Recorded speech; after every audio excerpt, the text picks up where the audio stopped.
Hello, welcome to Rowdy Book Club. My name is Shannon. I am a co-host staring deep into the eyes of the other co-host, and my pronouns are she and her. Yeah, and my name is Michael, he, him, and we're here in my kitchen. Welcome to my kitchen. We've got bananas and ivy-kites. Shannon's in Salt Lake again. Yeah. Briefly. Very briefly.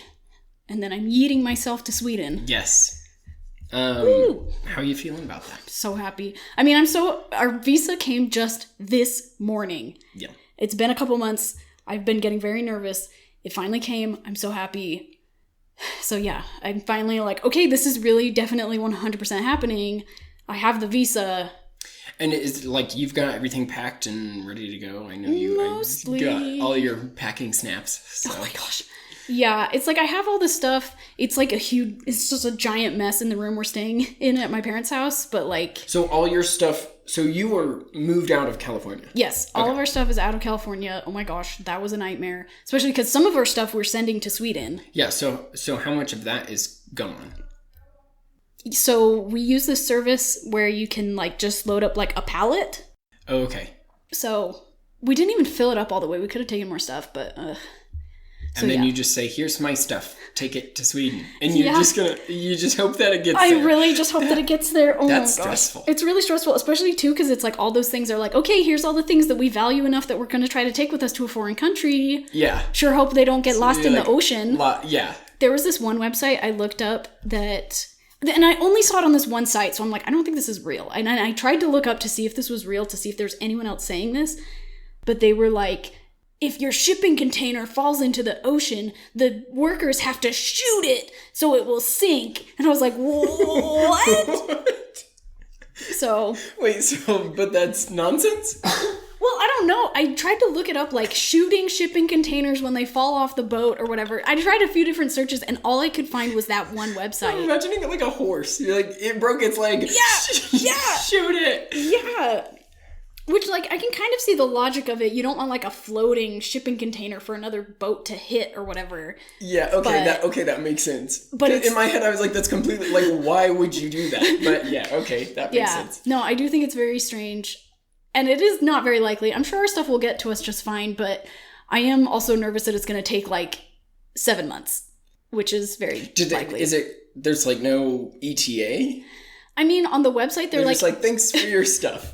Well, they were like 8 to 10 weeks, which I was just like, I know that number is wrong. I was like, there is no way. Especially right now. Yeah, exactly. So I'm just like, there's no way. Also, so we got a little discount because we were in Los Angeles, and that's like the Port of Los Angeles is one of their like shipping ports. That's nice. Yeah, it was nice. And so we were able to take it down there, but then they were like, I guess they normally put it on a boat from Los Angeles, but the person told me like, yeah, and then we'll truck it over to our other port on the East Coast, which I'm like, wait, that's not just what you always do?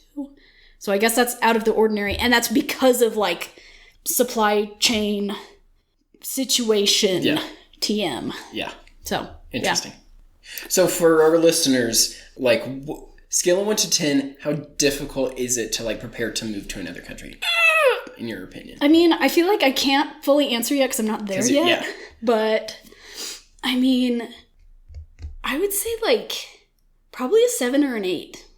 Like up there. It's rough. Yeah. Because it's like there was just so many like decisions that had to be made. Mm-hmm. Like we went and visited a friend while we were kind of in the middle of the process, and they were like, "Oh, well, what should we do? Like we could do this, we could do this." And I was just like, I don't know. I don't know. Like I think my like decision making part of my brain was just like, I can't do it anymore. Yeah. So I was just like, I think we did finally decide whatever, but it was just like I can't do it anymore. Yeah. But we did it. Well, and for someone who lives in like a physically smaller country where it's very easy to like travel to other countries, like this might not be that big of a deal. But in my mind, I'm like, the idea of moving to another country is buck wild. It's the dream, but also buck wild. Yeah, I think too, like, even if you're moving, say, to, like, Canada from here, I think even then it's still just, like, a nightmare because there's, like, all sorts of weird paperwork things. So, yeah, we'll see. Hopefully we're past the worst of it. Yeah. I mean, like, this last weekend, oh my gosh, can I just, like, send out some like gratitude to all of my friends who came and helped us. They helped us like pack up our shipping pallet thing. They helped us pack up our apartment. They helped us clean our apartment. Like we literally would not have done it without them. Like they just like came in and were just like, okay, we're going to do this. Like, yeah, like so much gratitude to them. They are my heroes and they're the only reason I'm going to be able to move to Sweden. So yeah. Anyway, Michael, how are you?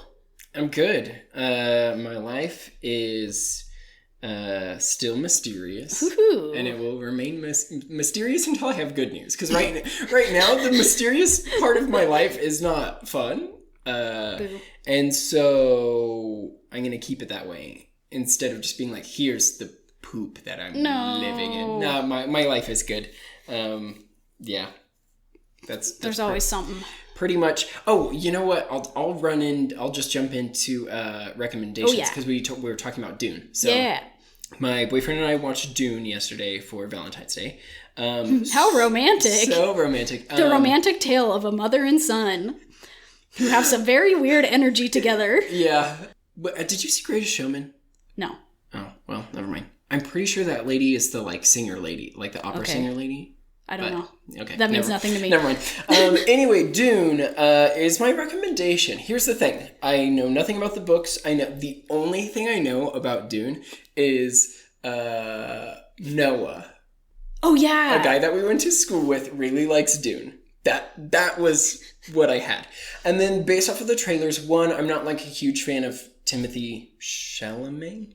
Mm-hmm. And like from the trailers, I was like, okay, this is going to be like a very like quiet, like overbearing ambiance film, which in ways I will say yes. Like there are just lots of shots that are like, whoa. Yeah. Just like the Hans Zimmer score. Yeah. Which, by the way, I loved the score. It was great. And so I'm taking what is it called?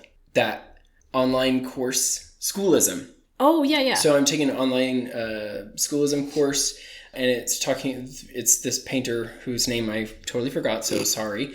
But no free advertising. Yeah, sorry. And she's talking about like, good directors in animation or in live action, you'll be able to like essentially be able to paint the scene with black, gray, or white, and for my homework, I'm supposed to do that with certain things. And watching this movie, I'm like, oh my gosh, it's so easy because there are so many shots that are like, it's not a black and white film, but like, this is very like clear. They have so much contrast and really good cinematography. Yeah, well, I mean, it just got nominated for an Oscar for that and 9 other things. Well, there you go. See, I did not know that, but here's me loving Dune. Yes. And then my boyfriend and I did watch the 1984 trailer.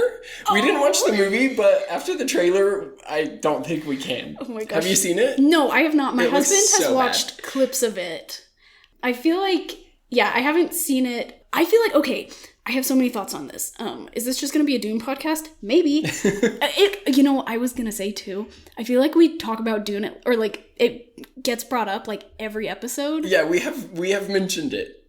Almost every episode. Yeah. I don't know why. Not this much, but... Sure. But now we've both seen it, so it's all leading up to this. So welcome to our Dune podcast. No, but what the heck was I saying? I really feel like what's really interesting to me is I feel like Dune as like a franchise or an IP or whatever has a very similar trajectory to Lord of the Rings, where like Lord of the Rings kind of is the genre defining book for fantasy. Yeah. And then you have these really weird adaptations of it that were kind of failures in the 70s.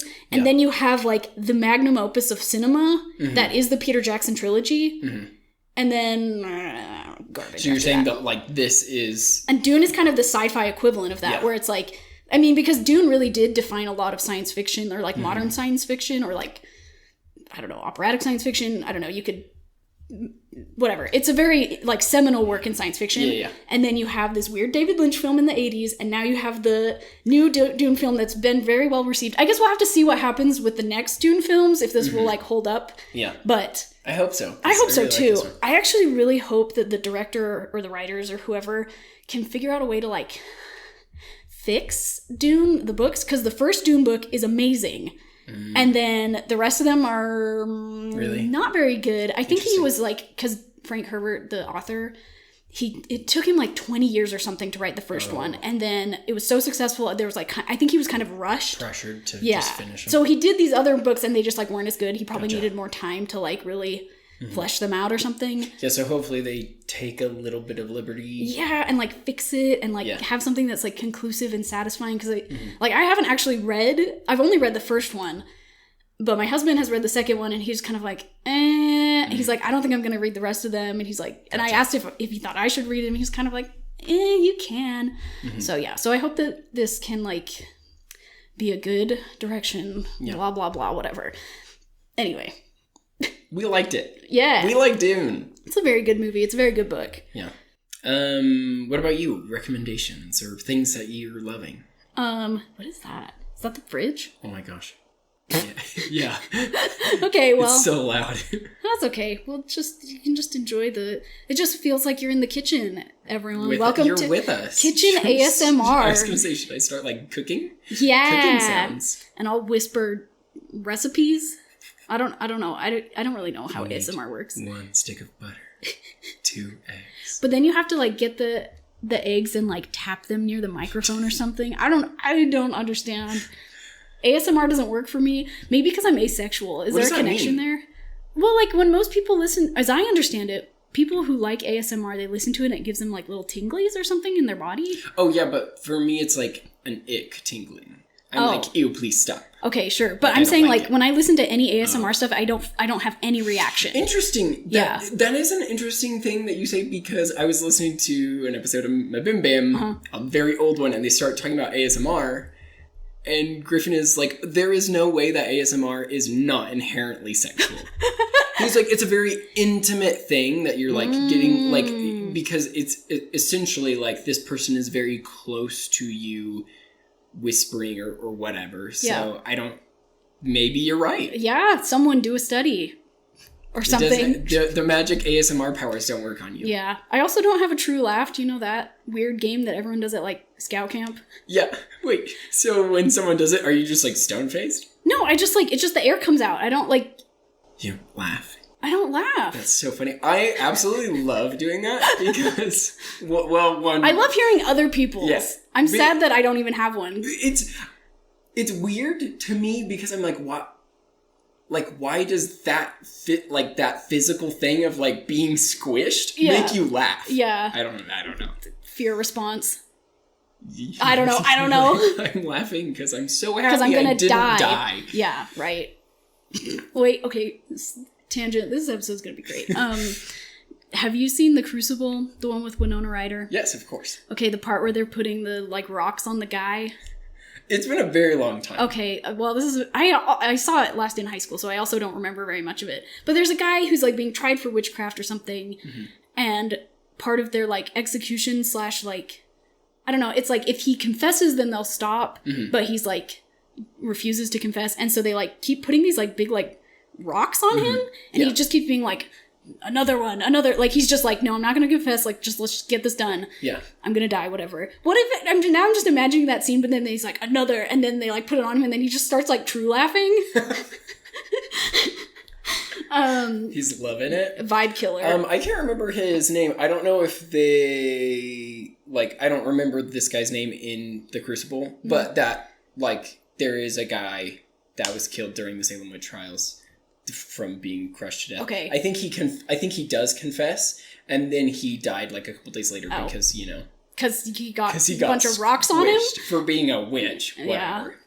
Yeah. If he were really a witch, he would have just not been squished. Yeah. Anyway. Oh, wait, so I was going to do some recommendations. I'm so glad that I thought of something else, because I really almost did the Dune soundtrack. Because I was like, I haven't listened to the Dune score yet. And so I, like, put it on while I was working today. I was like, okay. Because I've been, like, trying to think, like, oh, what should I recommend? And because I try to do something that I have engaged with, like, recently. And so I was like, well, I guess I can do the Dune soundtrack. But then I remembered there's this video that I watched it came out a couple weeks ago. And it's a 2-hour-long video, so full disclosure. But it's called Line Goes Up, The Problem with NFTs. And it explains the whole thing with NFTs and crypto and, like, how it connects to might be the worth financial the 2 crash. hours. Oh yeah, absolutely. Because it was like, I know what NFTs are, sort of, and like I know that they're just a big grift, but like he breaks it down. Okay, that's nice. So yeah, Line Goes Up by this guy named Dan Olson. It's on YouTube. It is 2 hours and like 15 minutes long, but you can watch it speed up. Because that's how I watch all my YouTube videos, is at least 1.5 speed. Does that not give you like so much anxiety? No. Oh, interesting. I have to listen to things that fast, or else my attention wanders. When things, like when sound gets too fast or too loud, it like shuts me down. Especially like late at night, like sometimes. So my boyfriend comes from a Hispanic household and loves to like play loud music at night. I love to wake up to loud music, and he loves to play loud music at night, and I cannot function. Anyway, so sorry, tangent, but yeah, no, it's good. Speed it up. It won't be 2 hours. You'll get through it faster. But yeah, anyway, if you want like a comprehensive explanation of both crypto and NFTs, and also the 2008 financial crash, that video is for you. The Line Goes Up. Does he talk about real estate? Yes. Okay. Yeah. The one thing I remember, the very few things that I remember from being a real estate agent. Oh my gosh. Yes. Yeah. I love that for you. I have not a thing that I love, but a thing that I hate, and I've been thinking about it. Okay. And I want to mention it. Okay. So. Wow. Bringing some new energy to this podcast. I hate those of you listening who live in a snowy place. I hate when they salt the sidewalks. I know that it's important or whatever. They like just dumped buckets out here. One, after it snowed like a little bit and then melted, they did it the next day. And I was like... and it was like already gone? Yeah, I was like, it's over. And then so there were just piles of this salt that my dog gets in her paws and then she licks and it makes her sick. Oh, yeah. Yeah. So I hate that, and I'm sorry for any of you who have dogs that get sick because they're licking the salt off their paws. Anyway. Well, that sucks. That's I'm my sorry. rant. I hate it. Yeah. And I get it. I'm like, we don't want people to fall. It's a liability for the apartment complex, but whatever. Well, yeah, but you don't have to, like, go... buckets. Yeah, exactly. And I feel like a lot of people do just because out of laziness. Yeah. They're just like... yeah. Well, corporate America. Yeah. Should we talk about this book? Heck yes. Okay. The book that we read this month is This Is How You Lose the Time War by Amal El Motar and Max Gladstone. I have two things to say. Oh, no. So one, because of the mysterious part of my life, listening to audiobooks is not as easy as it has been in the past. This audiobook is literally 4 hours long. I had a month. I should have been able to finish it. I didn't finish it. How far did you get? I got like 75% of the way. And I was like frantically trying to like cram it. And I knew that we were recording today and I was like, okay, I have just like a tiny bit left. I can do that today. And then freaking working on this commission. And anyway. Yeah. And then I forgot. And then you were like, I'm on my way. And I was like cleaning my house and listening to the audiobook. I was like, I gotta finish. No. So there's that. And then I also did forget what my role in this podcast is. And I didn't do any research on this person, this author. Just two people. Yeah. Oh, yes. Okay, I did know that. Okay. Oh, and I will also say, this audiobook, for whoever wants to read this or also listen to the audiobook, it's very literary. Can I say that? Yes, it's absolutely literary. It's absolutely, I'm learning things from our previous episodes, but it's very literary, and so listening to it while you're trying to multitask, it isn't, it's not like Harry Potter or something where it's like very easy to follow along. So that was a bit of a challenge. Also, the narrator was the same person that narrated Six Crimson Cranes. Oh! And so she immediately starts talking, and I'm like, Shori? Like, what are you doing? Oh my gosh. Yeah. Cinematic universe. Yeah, I mean, I like her voice, so that was fine. It was just, like, really weird. what I was going to say is it's very literary. And so I was like trying to multitask and listen to this. And it's like, I can't do this because I don't really know what's happening in the story. So I did just find a YouTube breakdown of it. So I watched a synopsis and then it helped me to be able to like, okay, I know what's happening. So it's easier for me to like follow along. You know what? I do that not with books, but I do that with movies sometimes. I thought you were going to say the Bible for some reason. I absolutely do it with the Bible too. Why not? Yeah, no, I will definitely do, especially when they're more like artsy films where it's like like character studies where it's like, they just like go and you're just kind of like seeing their life and you're just like, what's the plot? There isn't a plot, that's not the point of the movie. Yeah. Like it helps me honestly to like read through the plot so I can just like know what's coming. Because sometimes, I don't know why movies like that actually like really stress me out because I'm just like, any second now, something horrific could happen to this character. Yeah. Like because there's not like the story beats and because it's like an artsy film, it's like all bets are off. Who knows what's going to happen? So I understand your decision. I respect your decision. I'm sorry. Also, honestly, I read this book with my eyeballs and I was like, I don't know how you could do this with an audiobook. Yeah. So. Well, and the concept, I mean, you'll go into a summary. The concept and the way it is written is, I'm going to use the word lovely. I really liked it. And it was like, anyway, you can go into the plot, but I liked the way it was written. I was just like, I can't focus on this because my life is weird right now. So. Yep, I totally understand. Yep. Okay, well, we will do a quick plot synopsis. Summary. I think my mouth is trying to combine summary and synopsis. Because I feel like, I mean, for one thing, it's very short. And the plot is not as important as the relationship of the two main characters. So, I will do it very quickly. Step 1.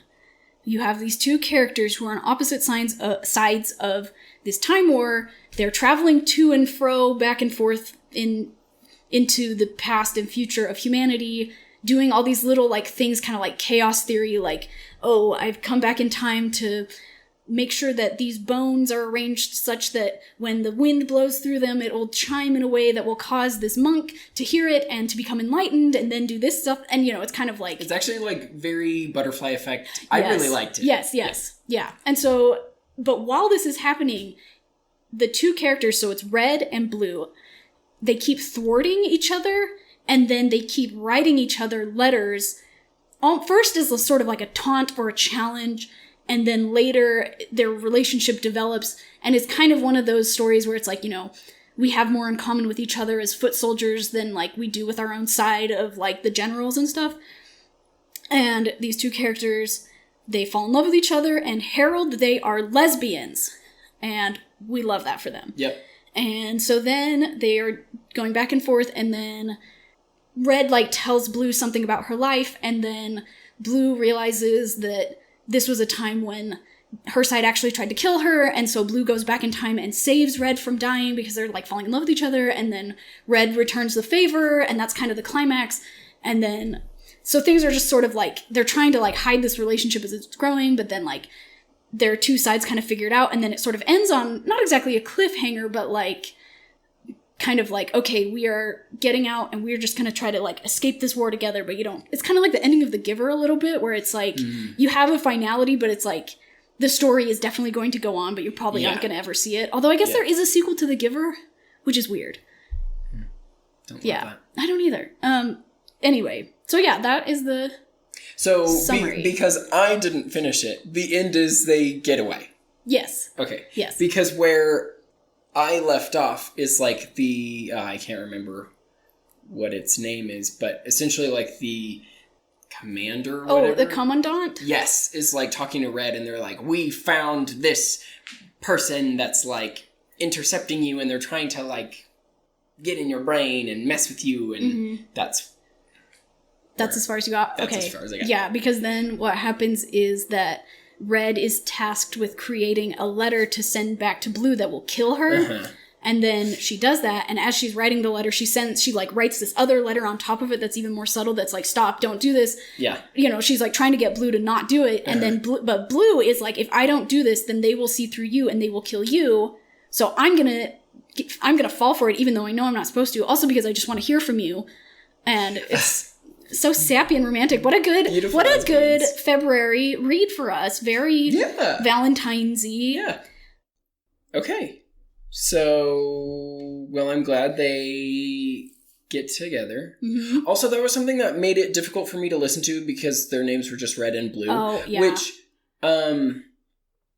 is nice because, like, I feel like you're like, oh, this character's name is Barbara. Like, you immediately think of, you know, that conjures an image of Barbara. Oh, yeah. Yeah, so it's nice because you, like, completely imagine these characters, like, how you envision them, but it also made it harder for me to track. I'm like, wait, who's red, who's blue? One of you is, like, an elf or something?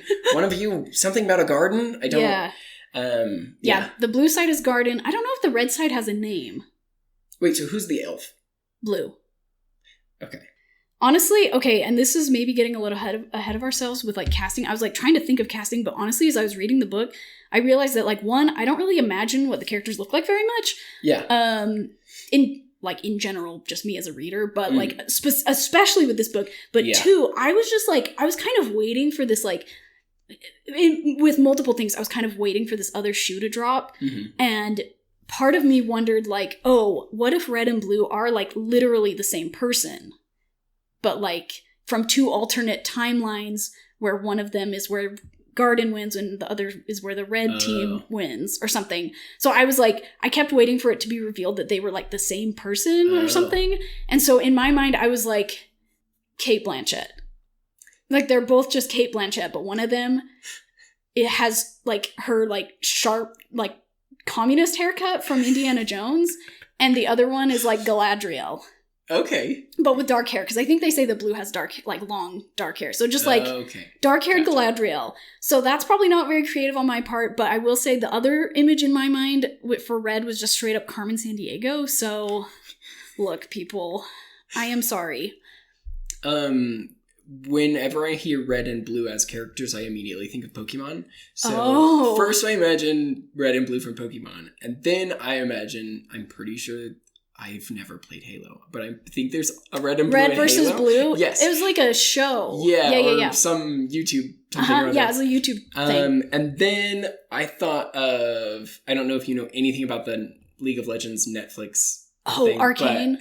But is it Vi and whatever? One has, like, red hair, and then one is, like, a blue clothed, like, uniformed soldier, and I think they're lesbians. So that's what I thought of. Okay, that works. I also, you know what, and I'm connecting this now in my mind, I think my other association, because there's another game that has a big red versus blue thing, and that's called Team Fortress 2. Oh, yep. And they're literally the same character models.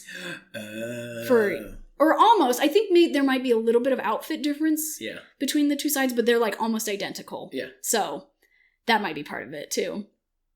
Interesting. But yeah, anyway. So, I feel like I don't have very much to say about this book, because I was kind of like you. Like, I was like, yep, this is beautifully written. It's really cool. Like, an interesting concept. I liked it. Our podcast is about getting rowdy. I know. We have to get rowdy.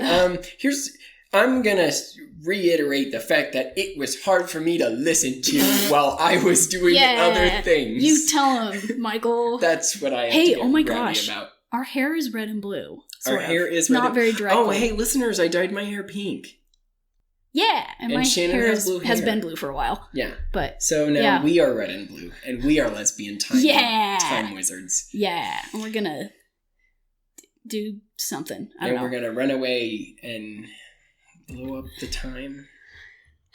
Yeah. You who read the whole book, what is the point? Like, what's the Time War about? Like, what are they trying to do? I think the point is that there is no point. You know, like, I was trying to think, what was the other? Okay, wait, go. I was just going to say, do you know anything about the authors? I don't. Really. Except I did, this is why I got my phone. This was a thing that I read. It's on the Wikipedia page. Where am I going? Seriously, where do my screenshots live? What is happening? Oh, it's Skärmbilder. My phone's in Swedish now. Do you understand it? Some of the time. Okay. But yeah, it's good though, because I've learned a lot. Any crossover between Swedish and Icelandic? Yes. Oh, okay. Yeah. And English. They're all really, like, similar. My mind wanted to say yes, but I didn't want to just be like, that's me being dumb and not knowing being anything. Racist about Icelandic people or something. Icelandic Has that been disclosed on this podcast? That I took Icelandic in college, so I wouldn't have to take a math class? Yes, indeed. Took it for 2 years. Still have not been to Iceland, but hopefully we're going to go this summer. Icelandic is kind of like... Icelandic is to modern Swedish sort of what Old English is to modern English. Okay. Yeah. So they are similar, but they're pretty different. Like, all the other Scandinavian languages are pretty close to each other. Okay. So, of course, I know the one who's the pick-me girl of Scandinavian languages. Love that for me.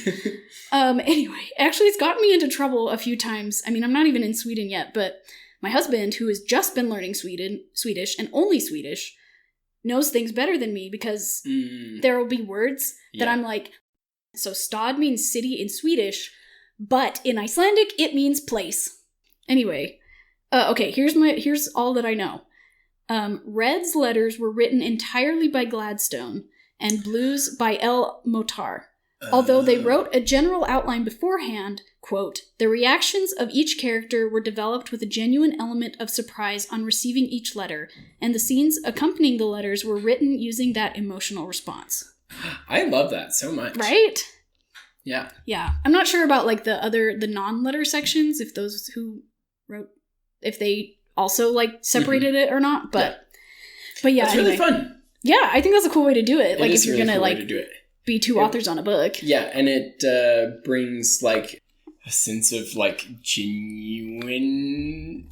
Sincerity? Sincerity. Yeah. When you're like, oh, I read this and this is actually how I felt reading this. Yeah. And then I will, like, channel that into how this character would respond. Yeah, for sure. So yeah, that's all I know. I also know that Amal El Motar has won a Hugo Award for something that she has written. Okay. So that's cool for her. Sorry I didn't do my portion of this podcast. That's okay. Honestly, I'm amazed that we're making a podcast this month. So same. If we, I mean, I was like a week late getting the last one out. Might happen again. Okay, you should never beat yourself up about that. And listeners, if you're ever upset that things are late, it's because I do absolutely nothing when it comes to the editing because I don't know how to do that. And Shannon does it all. And she's in the process of moving to another country. So get off her back. By the way, no one has said anything to me about it. But yeah. This is me defending your honor. Thank you. Very chivalrous of you. Okay, what else do we talk about on this podcast? It's hard when we don't have complaints. I mean, maybe... we have nothing to complain about. We don't have a cast. We don't know anything about the authors. Yeah. That's it. I mean, it's a good thing we had a big, long portion where we talked about Dune. The Dune cast. The Dune cast. I also forgot that I was supposed to pick a book for next month, so I quickly searched while we were talking. So I have a book. Do you want me to go into that? Oh, wait. Well, we do that after we rate, so should we rate it first? Oh, yeah. What do you want to rate it? I'm going to rate this book... I was trying to think of something clever because I try to be clever, but I'll just say 9 out of 10. And the only reason I don't give it a perfect score is because even though I really liked it, it didn't have the same, like, sometimes you read a book and, like, when we read Vampires, the one. We all know the one. Yeah. Like, afterwards / during, I was, like, so, like, emotionally pulled into it. Yeah, you're, like, extremely invested. Yeah, and I feel like I wasn't with this book. Even though, like I was just like, wow, this is really beautiful. This is really cool. I love this concept. These are really interesting, like, worlds that are being created. But I didn't feel that same, like, pulled into it. And I think maybe some of that was because, like, both of the two protagonists are, like, hyper competent characters. And it's like, we're not really rooting for either side. Yeah. Like, you're just kind of, like, watching them. And I guess, like, even as it's like, oh, we're at risk of, like, getting in trouble with our own side, I was just kind of like, these people are, like, the best agents of their side. Like, they're gonna... Yeah. They'll be fine.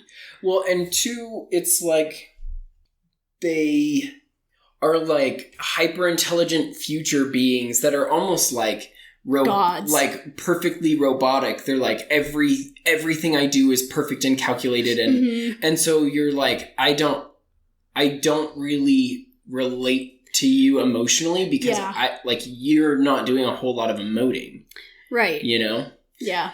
And I think too, the fact that it's red and blue, like I said, that kind of lets you really decide what these characters are like. Mm-hmm.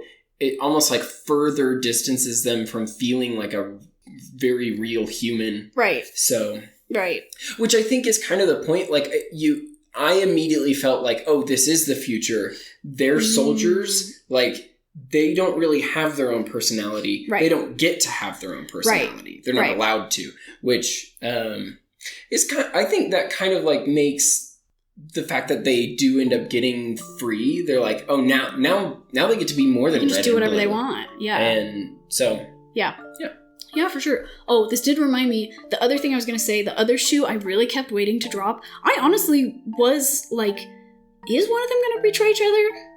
Like, which, like, you know, total credits to the authors there, because I think usually it becomes really obvious at some point where it's like, oh, okay, they are in love with each other. And if there is a betrayal, it would just be like one of those like, my least favorite thing. And happens in a lot of movies, but I feel like it happens a lot in animated movies where it's like the end of the second act and it's like right before the big showdown and all the main characters have to like fight and be mad at each other for like really contrived reasons. I know there's a term for it, but I can't ever remember what it is, and I hate when that happens. I think it's really stupid. And so I'm saying in a lesser book, I could totally see them being like, oh, and then it seems like Red betrayed her, and she's so heartbroken, and now they're not friends anymore. Yeah. And like, now let me monologue why, I was fooling you the whole time. Oh gosh. Yeah. Or it to be like, oh no, it looks like I betrayed you, but actually I didn't. And then the other one's like, I don't believe you. That's even worse. I hate that. I do too. I hate it so stupid. It's so dumb. Yeah. So I'm glad they didn't do that. I was kind of waiting for one of them to get caught. Oh, yeah. Which, honestly, I wouldn't have been mad about. I'm like, you're playing with... fire. Yeah. Yeah. So... Yeah. Yeah. I guess I was also like... I was kind of nervous about that, but again, it was like, this is a hyper-competent character. Yeah, she'll be fine. Yeah, you're gonna figure it out. But, yeah. Anyway, you should give your rating. Oh, yeah. So, I give it 2 golden swans. All of my ratings are arbitrary. 2 golden swans because they're lesbians. Wait, is swan like a lesbian thing? No, there's just 2 swans and they're in love. Okay. And, yeah. That's it. Love that. And they're swans because I thought it was lovely. Cool. That's it. Also because if you mess with the swan, they will destroy you. Oh, yeah. Also that. Yeah. Very scary. Yeah. Indeed. Okay, I picked out a thing to read. Okay. Because that's what this podcast is. Where we sometimes read things. We attempt. Also, I am so sorry. My dog is in the other room and she is whining. I hope you can't hear it. I can't hear it, but... That's good. I might hear it on the recording later. I have, like mom ears. Like, she will barely whine at night, and it will, like, bolt me out of bed because I'm like, she's got diarrhea, she's gonna poop! Oh. Okay, so, because you are busy, I am busy, next month I picked another short story. Great. So, I've already... had this read to me by one of my roommates a long time ago. Wait, they just like got out the book and read it to you? No. We were driving to California. Oh, and you were listening to the audiobook. No, he read it to me. He did read it to you. He read me the book. Okay. And I actually really remember liking it. So this is by Brandon Sanderson. I don't want to throw shade at this author. I don't like Brandon Sanderson. No shade, but I hate you. I hate him. No, here's the thing. I don't know anything about him as a human, but like writing-wise, I just typically don't like his writing style. Not for you. Yeah. This is called The Emperor's Soul. Oh my gosh, I've also read this. Have you really? Yeah. How long ago was it? It was...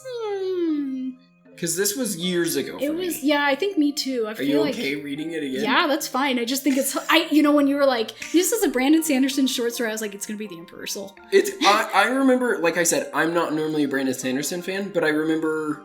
I feel like it's not normal Brandon Sanderson. Yeah, I thought it was very interesting. Yeah. And I mean, we can get into this. We proceed to talk about a different book than our podcast book again for like the 3rd time.